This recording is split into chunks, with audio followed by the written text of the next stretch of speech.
महाकपि का बलिदान। हिमालय के जंगल में ऐसे कई पेड़ पौधे हैं जो अपने आप में अनोखे हैं। ऐसे पेड़ पौधे और कहीं नहीं पाए जाते। इन पर लगने वाले फल और फूल सबसे अलग होते हैं। इन पर लगने वाले फल इतने मीठे और खुशबूदार होते हैं कि कोई भी इन्हें खाए बिना रह नहीं सकता। ऐसे ही एक पेड़ नदी किनारे था, जिस पर सारे बंदर अपने राजा के साथ रहा करते थे। बंदरों के राजा का नाम महाकपि था।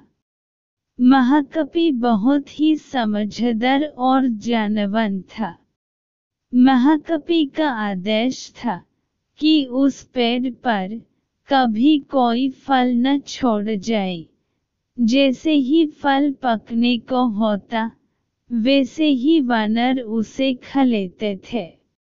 महाकपि का मानना था कि अगर कोई पका फल टूटकर नदी के रास्ते किसी मनुष्य तक पहुंचा, तो ये उनके लिए बहुत हानिकारक हो सकता है। सभी वानर महाकपि की इस बात से सहमत थे और उनकी आज्ञा का पालन करते थे। लेकिन एक दिन एक पका फल नदी में जा गिरा, जो पत्तियों के बीच छुपा हुआ था। वह फल नदी में बहकर एक जगह पहुंच गया, जहां एक राजा अपनी रानियों के साथ घूम रहा था।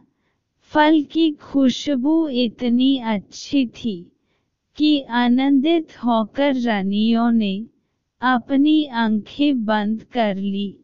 राजा भी इस खुशबू पर मोहित हो गया।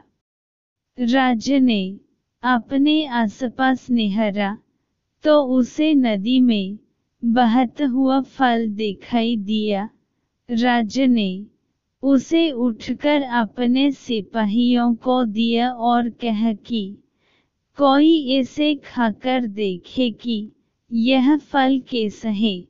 एक सिपाही ने उस फल को खाया और कहा कि ये तो बहुत मीठा है। इसके बाद राजा ने भी उस फल को खाया और आनंदित हो उठा।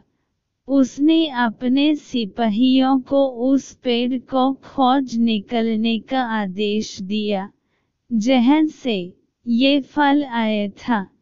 काफी मेहनत के बाद राजा के सिपाहियों ने पेड़ को खोज निकला।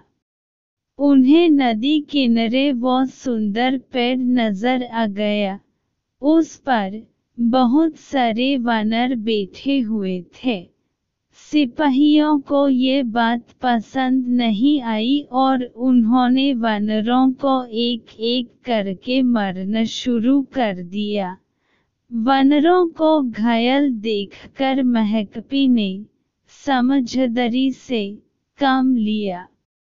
उसने एक बांस का डंडा पेड़ और पहाड़ी के बीच पुल की तरह लगा दिया। महाकपि ने सभी वानरों को उस पेड़ को छोड़कर पहाड़ी की दूसरी तरफ जाने का आदेश दिया।